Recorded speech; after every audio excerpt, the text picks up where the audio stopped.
Hi, and welcome to the Art and Design webinar. So this webinar is going to focus on fine art and textiles.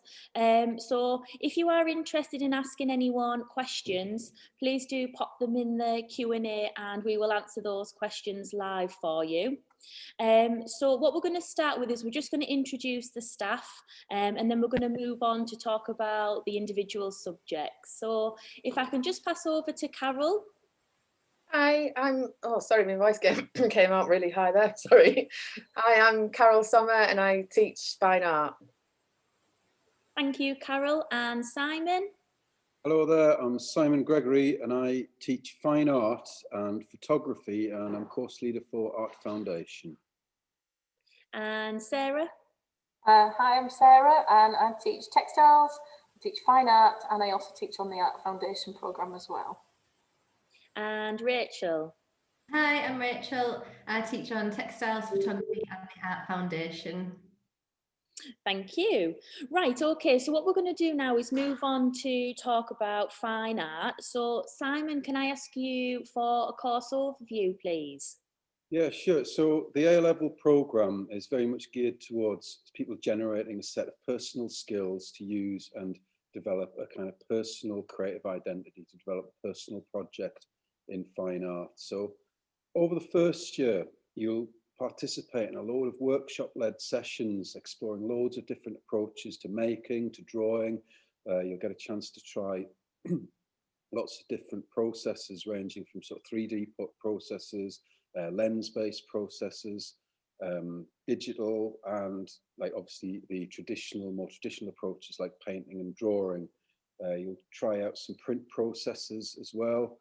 And all of this will be sort of focused around some kind of workshop-led sessions where you will be kind of working just to generate sort of your own kind of response to a set of themes. Now, the main idea is that you sort of generate a kind of personally led inquiry and end up sort of creating a personal project at the end of it. So most of year two is focused on you developing a personal response to that project and kind of creating your own project in whatever themes and whatever processes you're most sort of suited to or that you're kind of the best at sort of achieving in. You'll also sit an externally set exam unit, which is again a coursework unit, but you'll be able to put into practice all of those techniques and skills that you've learned throughout the 2 years and work to a set theme that the exam board will actually propose for you. Okay, thank you, Simon. Right, we're going to switch over to textiles. So Rachel, can I ask for you for the course overview for textiles? Yeah, art subjects are sort of run in a similar way. So in textiles, we start by looking at all the kind of basic skills, if you like, surrounding textiles. So we look at a range of different skills in photography, so looking at how to take good quality images, to collect primary research. From those photos and from being out on trips or taking observational studies, we'll look at a series of drawing skills.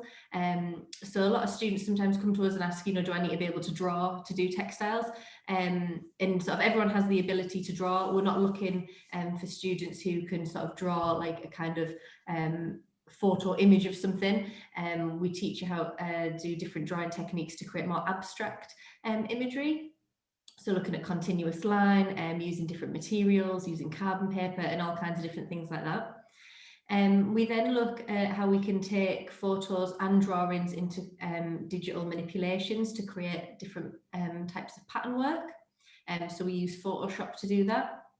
And we also do some by hand, some more traditional methods, creating patterns by hand from our photos and drawings again. And then we look at more of the traditional textiles workshops. So we look at dyeing and staining fabrics and materials and understanding how different fabrics and materials work to different dyes. We look at screen printing to create patterns onto different surfaces and understanding how to mix colours within screen printing inks. And we look at a series of machine and hand sewing workshops as well to kind of create textures onto surfaces, but also to look into like fabric manipulation. So you learn a whole range of skills, and within those skills we'll sort of show you how different artists and designers use those skills in their work. So if you're interested in fashion or you're more interested in interiors, the skills lend themselves to those different areas, as well as like costume as well. And once we've done the skills workshop, we start going into a personal project. So that's where you can kind of specialise in an area that you're more interested in, and choose a theme that you'll have discussed with us. And then you'll kind of go through a process where you're looking at primary research that you've collected yourself, looking at what artists and designers might influence your project, and then working towards the development of a final piece based on that area you're interested in. So it could be costume, it could be fashion, it could be textile art, it could be interiors. So it's really creative, really fun, loads of different skills that lend themselves to lots of different areas. Thank you, Rachel. I've just got a question come through from Zara, and she's asked, if you haven't picked textiles in GCSE, can you still do it in college? So Rachel, do you want to answer that one? Yeah, absolutely. So our course, our entry requirements, we would normally, if you've done an art or a DT subject, we'd look for a grade 4 in that subject. But we have students who've not had the opportunity to study any art subjects at all at school for whatever reason. And so normally we would just ask that you show us like a bit of a portfolio of work. So it could be some photos and drawings that you've done. It might be that you're interested in sort of customizing or making your own clothes. We've had students that have shown us things they've made before. And it's really just an opportunity for you to show us what creative skills you've got, so that we understand that, yeah, you'll definitely enjoy this course, because that's what's most important, that you're sort of going to enjoy it and get out of it what you want to get out of it. Great, thank you, Rachel.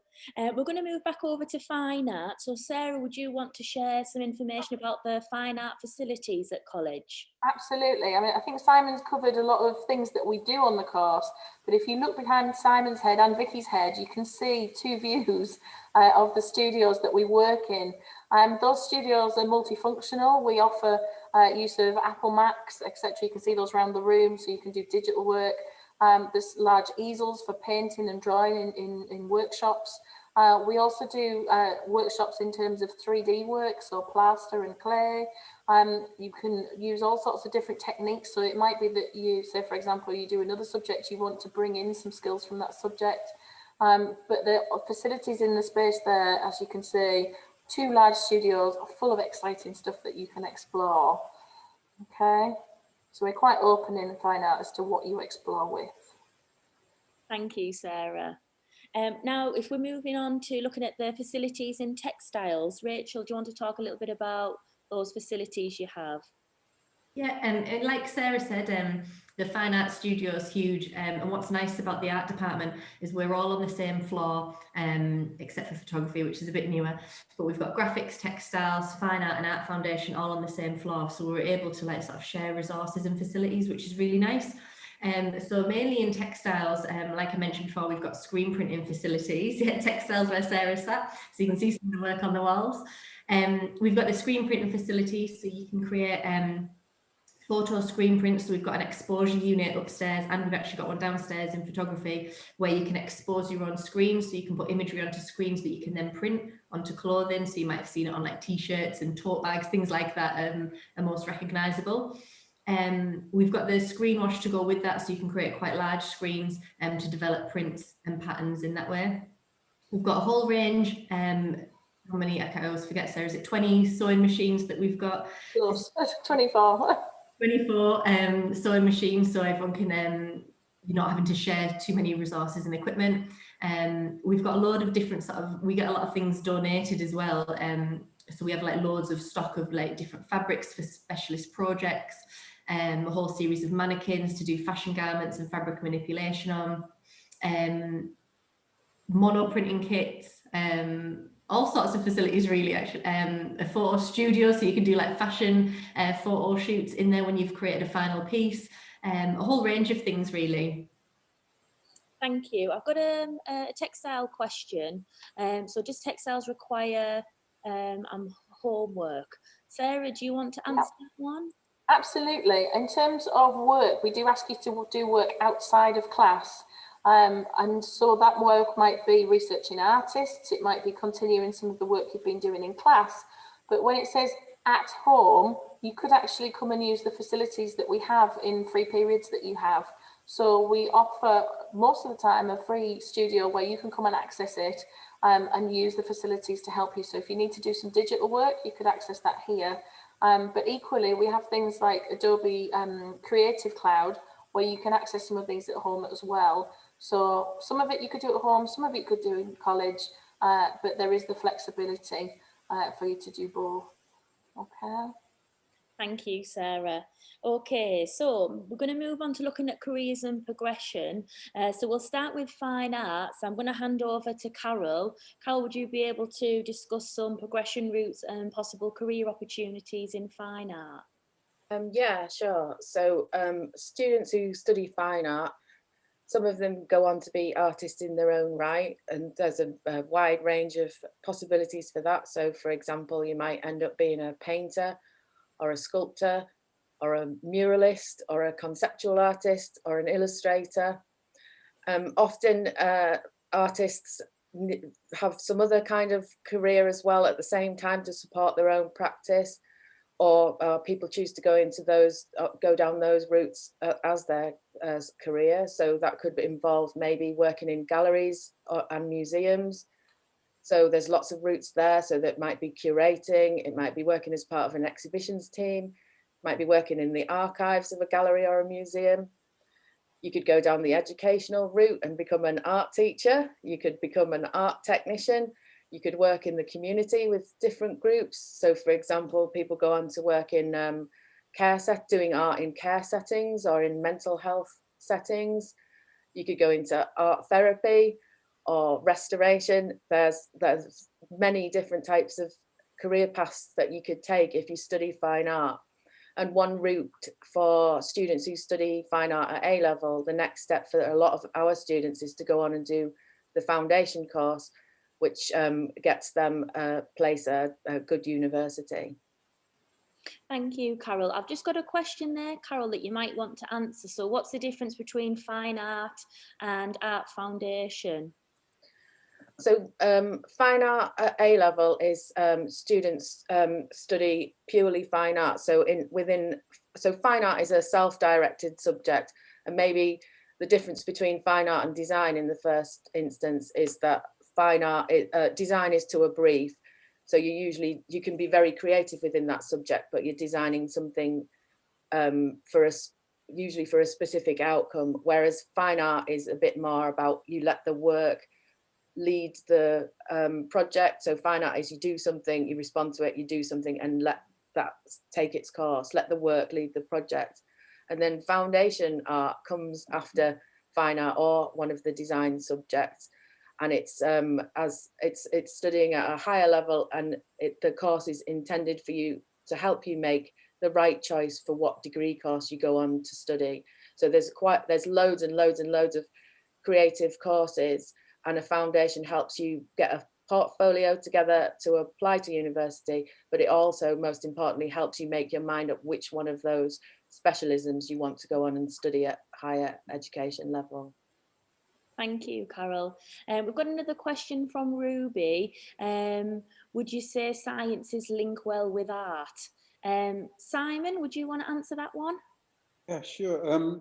So, I mean, science has historically always kind of linked to art as a sort of, if you go way, way back, sort of people like Leonardo da Vinci were artists and scientists, and sort of it's that sort of sense of discovery and a kind of exploring the world around you. You know, I've heard it said that sort of science and art are both ways of kind of analysing, responding to, and kind of trying to understand the world around you. So kind of creating a response to the world around you. So in art, you maybe create a more creative response to the world around you, whereas in science, you look for sort of solutions to kind of problems and things. But both are sort of linked in terms of the kind of thinking skills that are involved there.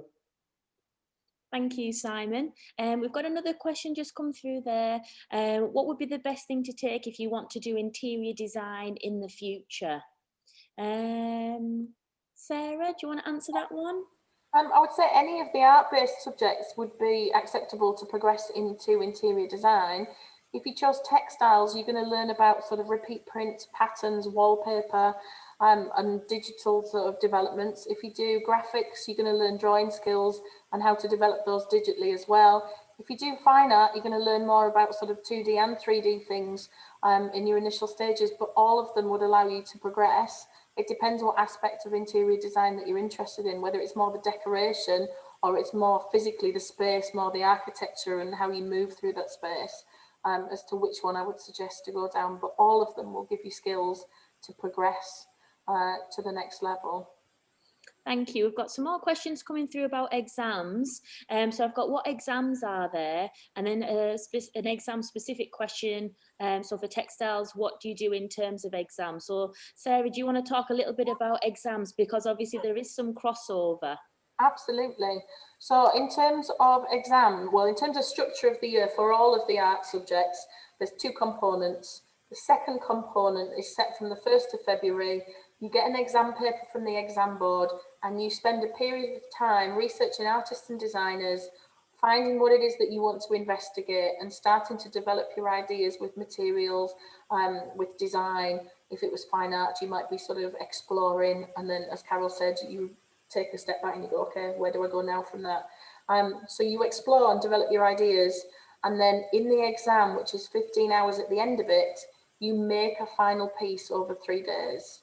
So whether it was textiles, whether it was graphics, whether it was photography, whether it was fine art, you will be making whatever it is that you've planned to make and you've investigated over the 3 months before that exam. Great, thank you, Sarah. We've got another question here. So do people go into animation and games design after doing fine art? Simon, do you want to answer that one? Yeah, sure.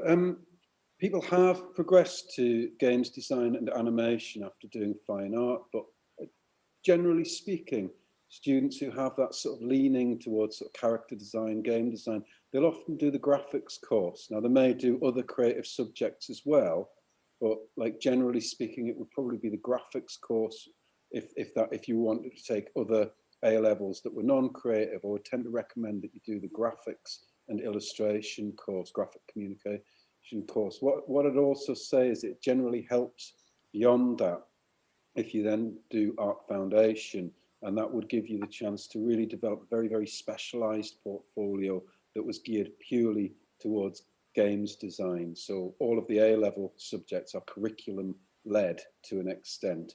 And although you have the chance to sort of specialize in a certain area, studying art foundation, you can really refine those skills in a very, very specific area like games design, and do a lot of research into what the best courses to do for doing that. But certainly I would probably recommend graphics illustration for games design.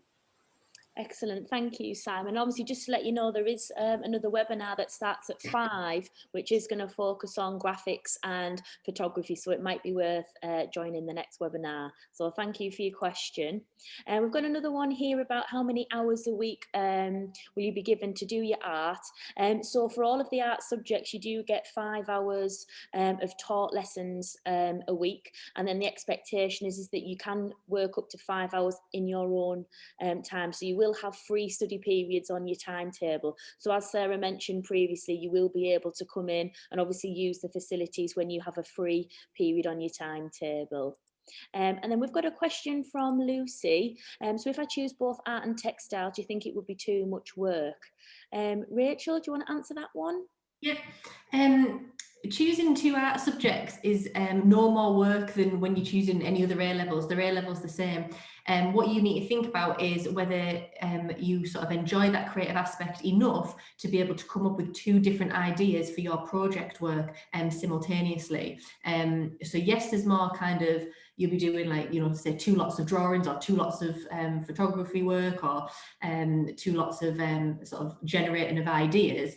But the workload itself isn't any more than when you're doing sort of different A levels. It's how you apply yourself to them.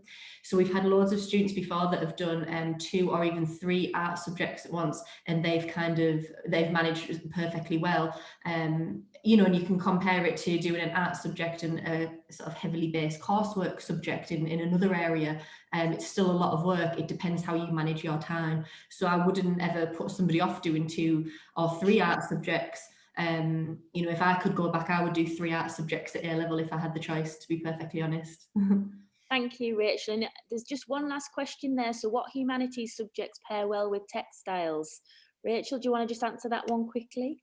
Yeah, I mean, honestly, I would say that any kind of subjects would pair well. Again, it's about your interest. So we have students that have done like a whole range of subjects alongside textiles, history, psychology, geography, and it just depends where your interests lie and how you're going to manage that workload. And have you got an interest where you wanted to tie it in with textiles?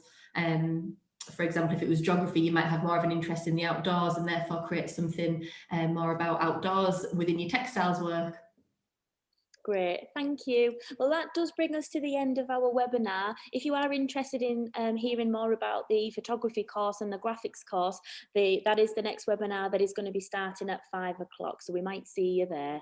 Thank you. Bye.